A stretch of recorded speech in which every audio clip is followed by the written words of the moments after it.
Praise the lord. ప్రభువైన యేసుక్రీస్తు నామములో మీ అందరికీ మా హోసన్నా మినిస్ట్రీస్ తరపున హృదయపూర్వకమైన వందనాలు తెలియపరుస్తున్నాను.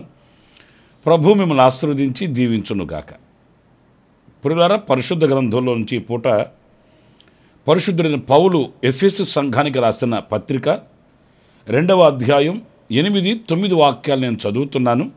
జాగ్రత్తగా ఆలకించండి. మీరు విశ్వాసము ద్వారా కృపచేతనే రక్షించబడి ఉన్నారు. ఇది మీ వలన కలిగినది కాదు, దేవుని వరమే. అది క్రియల వలన కలిగినది కాదు గనుక ఎవడునూ అతిశయపడ వీలు లేదు. చూడండి, ప్రతి వ్యక్తి కొన్నింటిని ఆధారం చేసుకొని అతిశయిస్తూ ఉంటారు.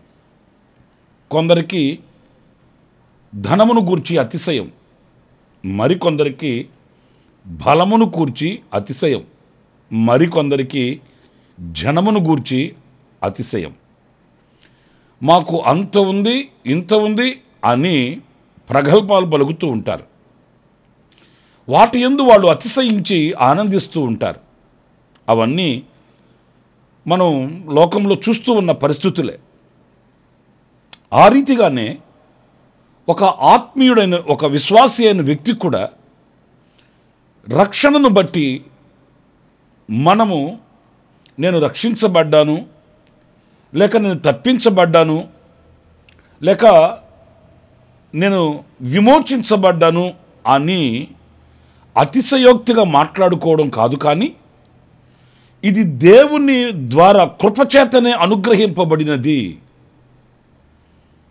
దేవుని కృపచేత నేను రక్షించబడ్డాను, కృపచేత నేను విమోచించబడ్డాను, కృపచేతనే నేను తప్పించబడ్డాను అని మనము ఏనాడు కూడా ఆ కృప ద్వారా అనే విషయాన్ని మనం మర్చిపోకూడదని ఈ వాక్యం సెలవిస్తుంది. అందుచేత ఎవడు కూడా అతిశయపడవలసిన అవసరం లేదు. నేను గొప్పవాడిని గనుక, మేము గొప్ప జనము గనుక, మేము గొప్ప ధనవంతులు గనుక ఆయన మమ్మల్ని రక్షించాడు, ఆయన మమ్మల్ని తప్పించాడని కాదు, కానీ కేవలం ఆయన కృప చేతనే మనం రక్షించబడ్డాము, ఆయన కృప వలననే మాత్రమే మనం రక్షించబడ్డాము అనేది ఏ క్షణం కూడా నిద్రలో కూడా మనం మర్చిపోకూడదండి. ఆ కృపను బట్టి దేవునికి కృతజ్ఞులమై మనం బ్రతకాలి. మనం అతిశయించకూడదు. మీకు ఒక చిన్న మాట నేను మీతో చెప్తాను. అదేంటంటే, మరి దేనిని బట్టి మనం అతిశయించాలి, దేనిని బట్టి మనం ఆనందించాలి అనంటే, ఇర్మియా గ్రంథం 9వ అధ్యాయం 24వ వాక్యాన్ని నేను చదువుతున్నాను. అతిశయించువాడు దేనిని బట్టి అతిశయించవలననగా, భూమి మీద కృప చూపుచు నీతి న్యాయములు జరిగించుచున్న యెహోవాను నేనే అని గ్రహించి నన్ను పరిశీలనగా తెలుసుకొనుటను బట్టియే అతిశయింపవలెను. ప్రియులారా, చూడండి, ఇక్కడ భూమి మీద కృప చూపుచు నీతి న్యాయములు జరిగించుచున్న యెహోవాను నేనేనని గ్రహించి నన్ను పరిశీలనగా తెలుసుకొనుటను బట్టి, ఆయనను పరిశీలనగా తెలుసుకొనుటను బట్టి అతిశయించాలట. అంటే మనము క్రైస్తవ కుటుంబంలో పుట్టి పెరిగాము, మనకు కొంత తెలుసు. ఎందుకంటే మనకు వేరొక దేవుడు మనకు తెలియదు. క్రైస్తవ కుటుంబంలో పుట్టి పెరిగాం కనుక వేరే వాతావరణం మనకు తెలియదు. అలాగని అంతటితో మనం ఆగిపోవడం కాదు. నాకు బైబిల్ తెలుసు, క్రైస్తవ కుటుంబంలో పుట్టి పెరిగాను, పండుగ ఆచారాలలో నిమగ్నమయ్యాను అని కాదు. ఎంతవరకు మనం ఆయనను గూర్చి తెలుసుకున్నాము, ఎంతవరకు ఆయనను గూర్చి మనకు తెలుసు, ఆయనను గూర్చి పరిశీలనగా మనం తెలుసుకోవాలట. ఎంతగా అయితే మనం ఆయనను గూర్చి పరిశీలనగా తెలుసుకుంటామో ఆ తెలుసుకొని దానిని బట్టి అతిశయించాలి. అలాగనుకుంటే మనం ఎవరం కూడా ఈ వాక్యానికి శిరస్సు వంచవలసిన వారమేనండి. ఎందుకంటే ఆయనను ఇంకా మనం తెలుసుకొనవలసింది ఎంతో ఉంది. నేను పూర్తిగా ఆయనను ఎరిగాను అని కాకుండా మనం నడిచే కొద్దీ వెళ్ళే కొద్దీ ఆయనతో అడుగులు ప్రారంభించి యాత్ర కొనసాగించబడే కొద్దీ ఆయనను తెలుసుకొనవలసిన విషయాలు ఎన్నో ఉన్నాయండి. మోషే అంటాడు, నిన్ను నేను తెలుసుకోవాలి,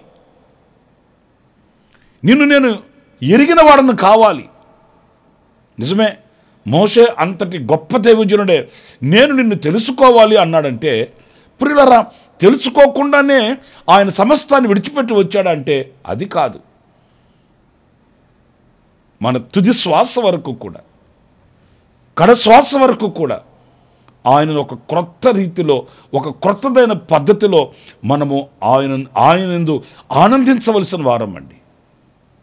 కనుక ఆయనను గూర్చి పరిశీలనగా మనం తెలుసుకొనటను బట్టి మనం ఆనందించాలి, సంతోషించాలి. అన్నప్పుడు ఎంతవరకు ఆయనను గురించి మనం తెలుసుకున్నాము, ఎంతవరకు తెలుసుకున్నాము? మోషేని అడిగితే చెప్తాడు ఆయన ఉన్నవాడు, అనువాడు. యోబు గారిని అడిగితే చెప్తాడు ఆయన సజీవుడు. దైవజనుడైన యోహాను గురించి మనం చదువుతాము, ఆయన లోకపాపములను మోసుకొని పోయే గొర్రెపిల్ల. ఇలాగా ఒక్కొక్కరు ఒక్కొక్క అనుభవాన్ని గురించి వాళ్ళు విశదీకరంగా ప్రకటిస్తారు. మరి మనము ఆయనను ఏ రీతిగా తెలుసుకున్నాము, ఎంతవరకు తెలుసుకున్నాము? ఆ తెలుసుకొనుటను బట్టి మనం అతిశయించాలట. మన ఇంట్లో బైబిల్ ఉంటుంది, కానీ మన గుండెల్లో బైబిల్ ఉండదు కదా. మన చేతిలో బైబిల్ ఉంటుంది, మన నోట ఆ బైబిల్ మాటలు ఉండవు కదా. గోడలకి దిమ్మెలకు వాక్యాలు చూస్తాం, కానీ మన హృదయపు తలుపు మీద ఆ వాక్యపు ఛాయలు కనపడవు కదా. మరి ఏం తెలుసుకున్నట్టు ప్రభువుని మనం, ఎంత ఎరిగినట్టు ప్రభువుని మనం అనేది ఒక ప్రశ్న. కనుక ఆయనను గూర్చి తెలుసుకున్నట్టును బట్టి మనం అతిశయించాలని దేవుని వాక్యం చెప్తుంది.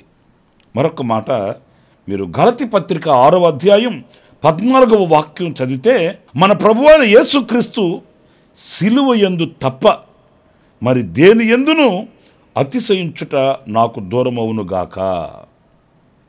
ప్రియ దేవుని బిడ్డలారా, ఇక్కడ మనం గమనించవలసింది ఏంటంటే, సిలువ యందు అతిశయించాలంట.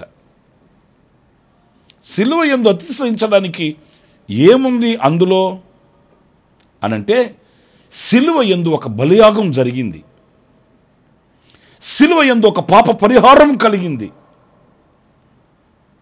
ఆ సిలువ మీద ఒక పరిశుద్ధుడు మన కొరకై బలి అయిపోయాడు.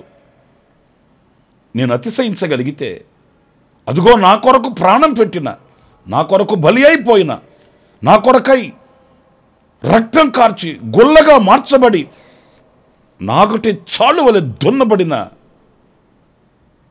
ఒక పరిశుద్ధుడైన దేవుడు నాకు ప్రత్యక్షమయ్యాడు. ఆయన యందు ఆ సిలువలో జరిగిన ఆ త్యాగమందు మనం అతిశయించగలగాలండి. నా ప్రియమైన సహోదరులారా, కడుపును పుట్టిన వారి కొరకు, తోబుట్టిన వారి కొరకు ఈ రోజున త్యాగం చేయలేని మనుషుల్ని మనం లోకంలో చూస్తున్నాము. కానీ ఒక అదో పాతాళంలో కూరకను పోయి, పాపపోడిలో నిద్రపోయి, పాపపు నాశనానికి దిగజారిపోతున్న మన కొరకై పరిశుద్ధుడైన దేవుడి లోకానికి దిగివచ్చాడు. ఎంచి చూస్తే మంచి మనలో లేదు. మనము దేవుని సారూప్యాన్ని పోగొట్టుకున్నాము, ఆయన పోలికను పోగొట్టుకున్నాము.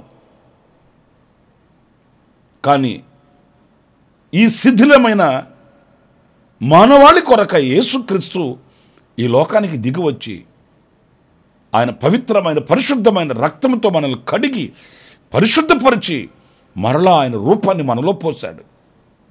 ఆయన సుగుణములను మనకు అలవర్చాడు.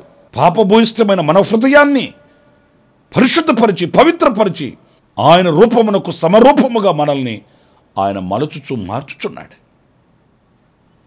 ఇదిగో ఈ సిలువను గురించిన వార్త మనకు శక్తినిస్తుందండి. ఎవరు కూడా మన కొరకు త్యాగం చేయలేదు, ఎవరు మన కొరకు దిగిరాలేదు. మన ప్రభు అయిన యేసుక్రీస్తు ఆ సిలువలో మండుటి ఎండలో ఆకాశానికి భూమికి మధ్య వ్రేలాడి ఆయన ఆఖరి రక్తపు బొట్టును కార్చి తుది శ్వాసను విడిచి మనకు పునరుద్ధానమునిచ్చాడు, మనకు మరో జన్మను ప్రసాదించాడు. సజీవుల దేశంలో మనం ఆయనను స్తుతించే కృప మనకు అనుగ్రహించాడండి. ఇంతకంటే అతిశయోక్తి మనకేముంది? ఆస్తులు లేకపోవచ్చు, అంతస్తులు లేకపోవచ్చు, భోగభాగ్యాలు మనకు లేకపోవచ్చు, కానీ రక్షకుడు మనకున్నాడు, ప్రాణదాత మనకున్నాడు. మన కొరకై ప్రాణం పెట్టిన, మన కొరకై సజీవుడిగా జీవించుచున్న ప్రభు మనకున్నాడు. ఆయన యందు, ఆయన సిలువ యందు మనం అతిశయించాలి, ఆనందించాలి, ప్రభునందు హర్షించాలి. మీలో ఎంతమంది ఆ సిలువను గురించి అతిశయిస్తున్నారో నాకు తెలియదు. ప్రతిదినము ఆ సిలువ త్యాగాన్ని మనం తలపోసుకోవాలి, ఆ సిలువ దర్శనాన్ని మనం చూడాలి. ఆ సిలువ దర్శనము చేత కృతజ్ఞులమై ప్రభు కొరకు మనం బ్రతకాలి. ఇంకొక మాట కూడా నేను మీకు జ్ఞాపకం చేస్తాను. పరిశుద్ధులైన పౌలు ఫిలిప్పీ సంఘానికి వ్రాసిన పత్రిక 3వ అధ్యాయం 3వ వాక్యాన్ని నేను చదువుతున్నానండి. ఎందుకనగా శరీరమును ఆస్వాదము చేసుకొనక దేవుని యొక్క ఆత్మను ఆరాధించుచు క్రీస్తు యేసునందు అతిశయపడుచున్న మనమే సున్నతి ఆచరించువారము. ఇక్కడ నేను మీకు జ్ఞాపకం చేయాలనుకున్న మాట ఏంటంటే, ఆత్మ వలన ఆరాధించుచు క్రీస్తు యేసునందు అతిశయపడుచున్న, అంటే ఆరాధించుచు అతిశయపడుచున్న, ఆరాధించుట యందు మనం అతిశయించాలట, ఆనందించాలట. ఆత్మలో మనము ఆత్మ వలన ఆయనను ఆరాధించడం. ఆరాధించడం అంటే ఏదో ఒక పాట పాడి ఆరాధన ఆరాధన అని పదే పదే పలకడం కాదు. ఆరాధించడం అంటే ఆత్మ వలన ఆయననే స్మరించుకోవడం, ఆయననే తలపోసుకోవడం, మన కలలోనైనా మెలకువలోనైనా ఆయనను గూర్చిన జ్ఞాపకాలు నిలిచిపోవడం. చూడండి, కొంతమందిని ప్రేమిస్తారు, ఆ ప్రేమను మర్చిపోలేక వారినే తలంచుకుంటూ ఉంటారు. అప్పుడు ఏమంటారు? వాళ్ళు వీళ్ళకి ఆరాధన అయిపోయారయా అంటామండి. నిజమే, మన ప్రభు తప్ప మనకు వేరొక ధ్యాస మనకు లేదు. మన వయస్సు, మన మనస్సు, మన తపస్సు ఆయనే. మనకున్న ఆదియు అంతము, ఆధారము, ఆరోగ్యము అన్నీ కూడా ఆయనే. ఆయన తప్ప వేరొక్కరు మనకు లేరు. కనులు మూసినా, కనులు తెరచినా, నిలిచినా, నడిచినా ఆయన రూపమే మన కనులు ఎదుట కనబడుతున్నది, ఆయన రూపమే మన మధ్యలో మెదులుతున్నది కనుక ఆయనే మనకు ఆరాధన. ఆ ఆరాధనను బట్టి మనకు అతిశయం. స్తోత్రం కలుగునుగాక. నా ప్రియమైన సహోదరులారా, ఈ రోజున మన హృదయంలో ఆయన నిండుకొని ఉండాలి, ఆయన కార్యములు నిండుకొని ఉండాలి. మన పేతుడైన దావీదేం పలికాడు? నా అంతరంగములో ఉన్న సమస్తమా ఆయన పరిశుద్ధ నామాన్ని సన్నుతించు, కీర్తించు, ఆరాధించు. అంటే ఆయన అంతరంగములో ఉన్న సమస్తానికి చెప్తున్నాడు. అంతరంగములో ఉన్న సమస్తము అంటే ఆ అంతరంగములో ఎన్నో కార్యాలు దాచుకొని ఉన్నాడు. ప్రభు చేసిన మేలులను, వాటిలన్నిటిని తలంచుకుంటూ ఆయనను ఆరాధించడం. అలాగైతే ఆయన చేసిన మేలులు ఎన్ని పొందుకున్నాము, ఎంత ఆరాధిస్తున్నాము? ఇంకా ఆయన చేసిన మేలులన్నీ తలంచుకుంటూ ఆరాధించాలంటే ఆ ఆరాధన అది ఆగేది కాదు, నిలిచిపోయేది కాదు. మనకు ఆరాధన అంటే ఆదివారం, లేకపోతే నిర్ణయింపబడిన కూడికలకు వెళితేనే మనకు ఆరాధన. ఎక్కడికి వెళ్ళి వస్తున్నారండి? ఆరాధనకి. అంటే ఆ రోజు మాత్రమే, ఆ సమయంలో మాత్రమేనా ఆరాధన? కాదు కాదు. ప్రతి క్షణం మన హృదయపు కోవెలలో ఆయనే ఆరాధించబడాలి. మన గుండె గుడిలో ఆయనే నిలిచిపోవాలి. మన మధ్యలో ఎప్పుడు ఆయన నామస్మరణ ప్రతిధ్వనిస్తుండాలి. ఆయనను గూర్చిన జ్ఞాపకాలు మన మనసులో నిలిచిపోవాలి. మరి అలాంటి ఆధ్యాత్మికమైన విలువల్ని, అలాంటి ఆధ్యాత్మికమైన ఉన్నత స్థానాన్ని మనం కలిగి ఉండాలండి. అది మనకు అతిశయం, అదే మనకు ఆనందం, మనకు సంతోషం.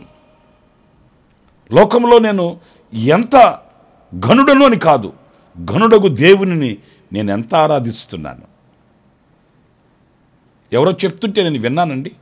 చంద్రమండలంలో అడుగుపెట్టిన ఆయన గారిని, నీకు ఎలా ఉంది, నీ సంతోషం ఎలా ఉంది అని అడిగితే ఆయన చెప్పారట, నేను చంద్రమండలంలో అడుగు పెట్టడం కాదు, సూర్యుణ్ణి, చంద్రుణ్ణి, నక్షత్రాలని సృష్టించిన ఆ సృష్టికర్త అయిన ప్రభువు ఈ భూతలంపై అడుగు పెట్టాడే, అది గొప్ప. చూడండి, ఆయన దేవుని ఎంత ఆరాధిస్తున్నాడు, తమ హృదయంలో ఎంతగా ఉన్నతంగా భావిస్తున్నాడు. వాస్తవంగా ఆయన అతిశయించాలంటే ఎన్నో చెప్పచ్చు. నేను చంద్రమండలంలో అడుగుపెట్టాను, నేను అంత కృషి చేశాను, ఇంత కృషి చేశాను, నేను ఇంత త్యాగం చేశాను, అంత త్యాగం చేశాను అని చెప్పచ్చు. కానీ ఆరాధించడం అంటే మన హృదయ ప్రతి తలంపులలో ప్రభువుని ఘనపరచడం, హెచ్చించడం, తండ్రితో కూడా ఉండుట విడిచిపెట్టకూడని భాగ్యమని ఎంచుకొనక ఈ లోకానికి దిగువచ్చి ఈ పాపభూయిష్టమైన గాఢాంధకారపు లోకంలో పరిశుద్ధుడైన దేవుడు అడుగుపెట్టాడే, అది ఉన్నతమైన కార్యం. అలా హెచ్చించడం, ఆయనను ఆరాధించడం, అలా ఆయన కార్యములను తలపోసుకోవడం, ఆయనను ఆరాధించడం, ఆయన మహత్యాన్ని, ఆయన సర్వశక్తిని, ఆయన సర్వాధికారాన్ని తలంచి ఆయనను మహిమపరచడం. ప్రియా దేవుని బిడ్డలారా, మన ప్రతి అణువులో, ప్రతి పరమాణువులో ఆ ఆరాధన నిక్షిప్తమైపోవాలండి. మన నాలుక ఎప్పుడు ఆయన మాటల్ని ఉచ్చరిస్తూ ఉండాలి. మన కదలికలలో, మన కార్యాలలో ఆయన యొక్క పవిత్రత, పరిశుద్ధత, ఆయనలో ఉన్న సుగుణములను మనం ప్రత్యక్షపరచడం, ఆరాధించడం. ఆ ఆరాధన యందు మనం అతిశయించాలి. అది మనకు తగినది. అలాంటి కృప దేవుడు మనందరికీ అనుగ్రహించునుగాక. ఆమేన్. తలలు వంచండి, చిన్న ప్రార్థన చేసుకుందాం. ఆశ్చర్యకరుడైన తండ్రి, మీకు వందనాలు. నాయనా, మేము అతిశయించుటకు కారణం ఏమై ఉండాలనో మీ లేఖనాలలో నుంచి మేము ధ్యానిస్తూ వచ్చాము. మిమ్మల్ని పరిశీలనగా తెలుసుకుంట యందు మేము అతిశయించాలని, సిలువ యందు మాత్రమే మేము అతిశయించాలని, మిమ్మల్ని ఆరాధించుట యందు మేము అతిశయించాలని ప్రభువా లేఖనాలలో నుంచి మేము తెలుసుకున్నాము. అవును, లోకమందు మేము అతిశయించడానికి మరొకటి లేదు. కానీ మీరు ఏమై ఉన్నారో మిమ్మల్ని పరిశీలనగా తెలుసుకొని, మీరు మా కొరకు చేసిన ఆ త్యాగ ఫలాన్ని ధ్యానించుకొని నిన్ను ఆరాధించుట యందు అతిశయించే కృప మా అందరికీ, ఒక్కొక్కరికి మీరు ప్రసాదించండి. ఆధ్యాత్మికమైన విలువల్ని గుర్తించగలిగిన మనోనేత్రం మీరు మాకు వెలిగించారు. నీ చేతిని పట్టుకొని మీ కొరకై సాక్షిగా బ్రతుకుటకు సహాయం చేయమని మమ్మల్ని మీ చేతులకు సమర్పించుకుంటూ యేసు నామములో ప్రార్థించి వేడుకొనుచున్నాను తండ్రి. Amen, amen. ప్రభు మిమ్మల్ని ఆశీర్వదించి దీవించునుగాక. ఈ దినమంతా విశేషమైన కృప నా దేవుడు సమృద్ధిగా మీకు అనుగ్రహించుగాక. Amen, amen. ప్రతి దినము ఈ అనుదిన కృపాను సందేశాల కొరకు, ఇంకా మరిన్ని ఆత్మ సంబంధమైన సందేశాల కొరకు ఈ మా యూట్యూబ్ ఛానల్ ని సబ్స్క్రైబ్ చేసుకోండి. Pastor Ramesh, ministries.